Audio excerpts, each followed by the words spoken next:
La formation, c'est un transfert de compétences. Le coaching, c'est un accompagnement individuel ou d'équipe, collectif, pour atteindre des objectifs précis.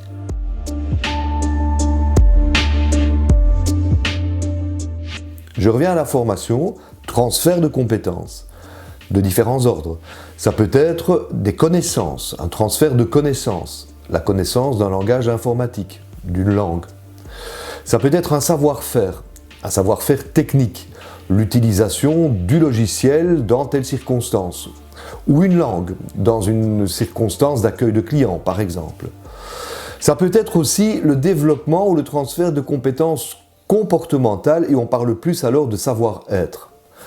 Par exemple, des formations en leadership, sur le thème négocier, convaincre, ou encore l'accueil du client. Ce sont des compétences là plus d'ordre de savoir-être.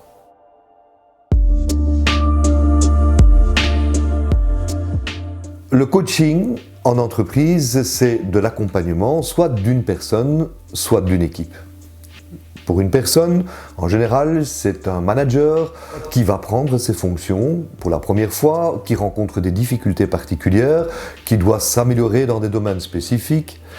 Et donc, le coach l'aide à atteindre ses objectifs. Deuxième type de coaching, un coaching d'équipe. C'est donc aider une équipe à atteindre un objectif. Dans quelle situation ? Par exemple, une nouvelle équipe se forme, ou une entreprise souhaite changer une culture, introduire une culture plus collaborative, par exemple. Une équipe rencontre des difficultés de communication, de relations. Une équipe va devoir faire face à un changement important d'organisation. Pour tous ces cas de figure, le coach aide une équipe à réaliser rapidement ses objectifs.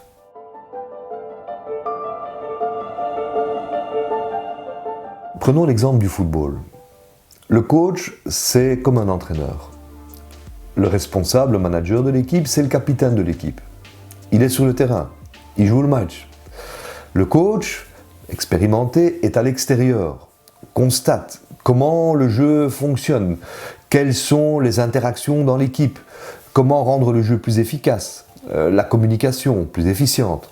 C'est le rôle du coach, c'est vraiment comparable à un entraîneur. D'ailleurs, la notion de coaching vient du monde du sport.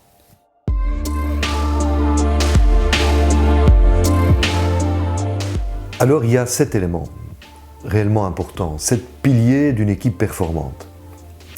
Le moral des troupes, c'est-à-dire le plaisir de venir travailler. Deuxièmement, la qualité de communication qui est liée à la qualité des relations. Il y a le fait d'être reconnu, le sentiment de reconnaissance et d'appartenance à l'équipe, être respecté en tant que membre de l'équipe.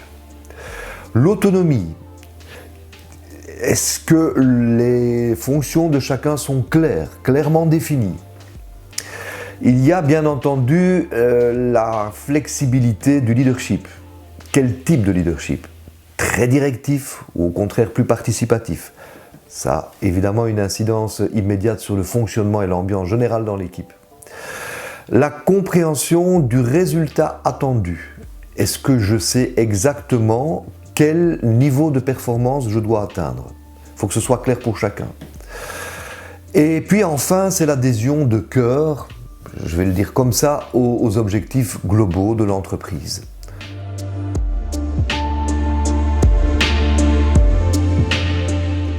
Ah, ça, c'est une question très actuelle.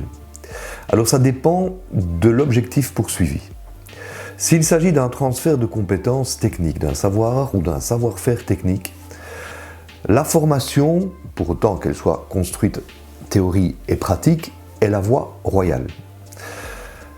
Pour ce qui concerne les compétences comportementales, comme le développement du leadership et du management, la capacité à vendre, à négocier et convaincre. Ça, c'est plus délicat. La formation doit être absolument suivie par un accompagnement sur le terrain. C'est une chose d'apprendre comment manager une équipe, par exemple, et une autre que de pouvoir le transférer sur le terrain. C'est pour ça que la formation comportementale, lorsqu'elle est suivie par un coaching, a un nettement meilleur retour sur investissement pour les entreprises, incontestablement.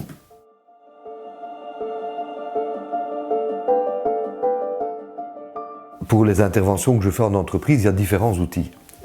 Un que j'affectionne particulièrement, c'est le disque arc-en-ciel. C'est quoi le disque arc-en-ciel? C'est un outil d'analyse comportementale. Ce n'est pas le seul, il y en a d'autres, comme par exemple le MBTI, qui est très performant aussi. Le gros avantage de cet outil arc-en-ciel, disque arc-en-ciel, c'est sa facilité de compréhension et d'utilisation. Il fonctionne par des couleurs, 4 couleurs, qui sont rapidement compréhensibles et réutilisables ensuite. Et on construit dans l'entreprise un langage commun.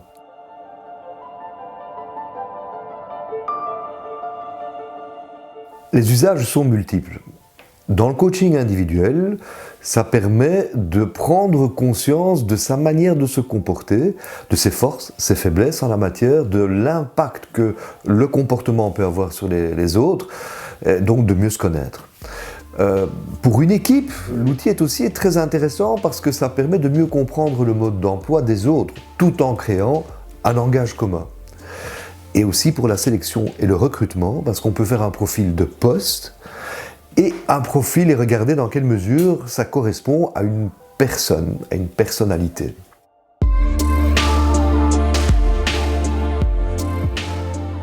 C'est une passion. J'ai vraiment choisi d'exercer ce métier. J'adore développer les compétences des personnes, vraiment. De contribuer à ce qu'une équipe fonctionne mieux, à ce que les gens soient plus heureux de venir travailler et à ce que leurs compétences soient davantage valorisées, utilisées. Je vais citer Saint-Exupéry qui dit que la véritable grandeur d'un métier, c'est d'unir les hommes. Et je suis vraiment d'accord avec ça. Et mes valeurs sont calquées sur cet aspect-là. Ce qui est vraiment important pour moi, c'est la qualité relationnelle, le plaisir de venir travailler. Et je vois une corrélation immédiate entre ce plaisir de travailler et les performances. Donc, ces deux choses sont réunies. Et je peux l'exercer dans mon métier.